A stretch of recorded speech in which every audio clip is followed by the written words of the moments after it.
राज्यातल्या लेकीबाळी सुरक्षित राहिलेल्या नाहीत। सरकार 12ही महिने निवडणूक आणि जल्लोषात मग्न आहे।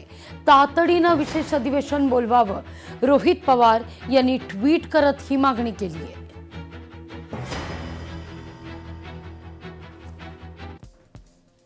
राज्यात मुलींवरील अत्याचाराच्या घटनांना वेसण लागत नाहीये। रात्री पुन्हा आजोबाकडूनच नातीवर अत्याचार करण्याचा प्रयत्न झालाय।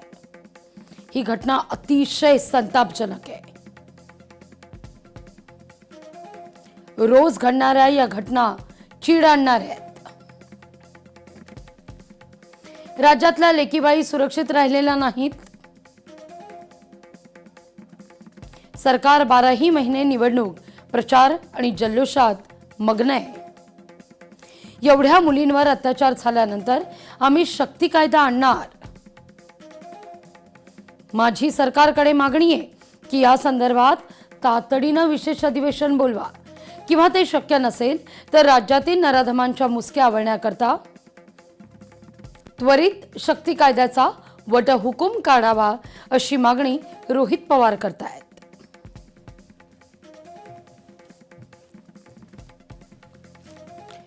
उपमुख्यमंत्री सुनेत्रा पवार आज दिल्ली दौऱ्यावर आहेत। सुनेत्रा पवार राज्यसभेचा राजीनामा देतील।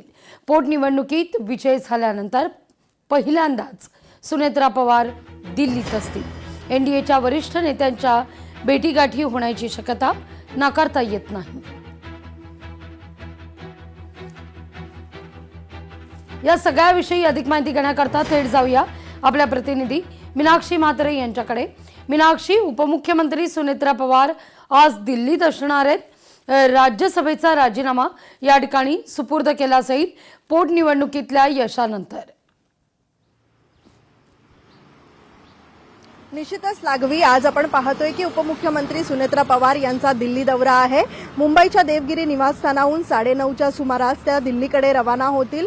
खरं तर आपण पाहतोय की बारामती पोटनिवडणुकीच्या या सगळ्याच ऐतिहासिक विजयानंतर सुनेत्रा पवार दिल्ली दौऱ्यावरती जात आहेत पहिल्यांदाच। मात्र या दौऱ्यादरम्यान ज्यावेळी त्यांनी उपमुख्यमंत्री पदाची शपथ घेतली आणि त्यानंतर आता या सगळ्याच बारामतीच्या पोटनिवडणुकीच्या विजयानंतर आपण पाहतोय की खासदारकीचा राजीनामा देखील यावेळी त्या देऊ शकतात। दुसरीकडे आपण पाहतोय की एनडीएचे जे वरिष्ठ नेते आहेत, पंतप्रधान नरेंद्र मोदी असतील, केंद्रीय गृहमंत्री अमित शहा असतील, यांची देखील ती या दौऱ्यादरम्यान भेट घेण्याची शक्यता आहे। खरं तर आपण पाहतोय की बारामतीच्या पोटनिवडणुकीमध्ये 2.18 लाखाहून अधिकची मतं जी आहेत ती त्यांना मिळालेली आहेत आणि या सगळ्याच विजयानंतर आपण पाहतोय की एनडीएच्या सगळ्याच प्रमुख नेत्यांची या दौऱ्यादरम्यान त्या भेट घेणार आहेत। सोबतच राष्ट्रवादी काँग्रेस पक्षाच्या या सगळ्याच पक्षांतर्गत असलेल्या घडामोडी या संदर्भात देखील त्या या सगळ्याच एनडीएच्या वरिष्ठ नेत्यांची चर्चा देखील करणार आहेत। त्यामुळे थोड्याच वेळामध्ये मुंबईच्या देवगिरी निवासस्थानाहून उपमुख्यमंत्री सुनेत्रा पवार या दिल्लीसाठी रवाना होताना पाहायला मिळतील। लागवी। मीनाक्षी, धन्यवाद तुम्ही दिलेल्या एकूणच या सविस्तर माहिती करता।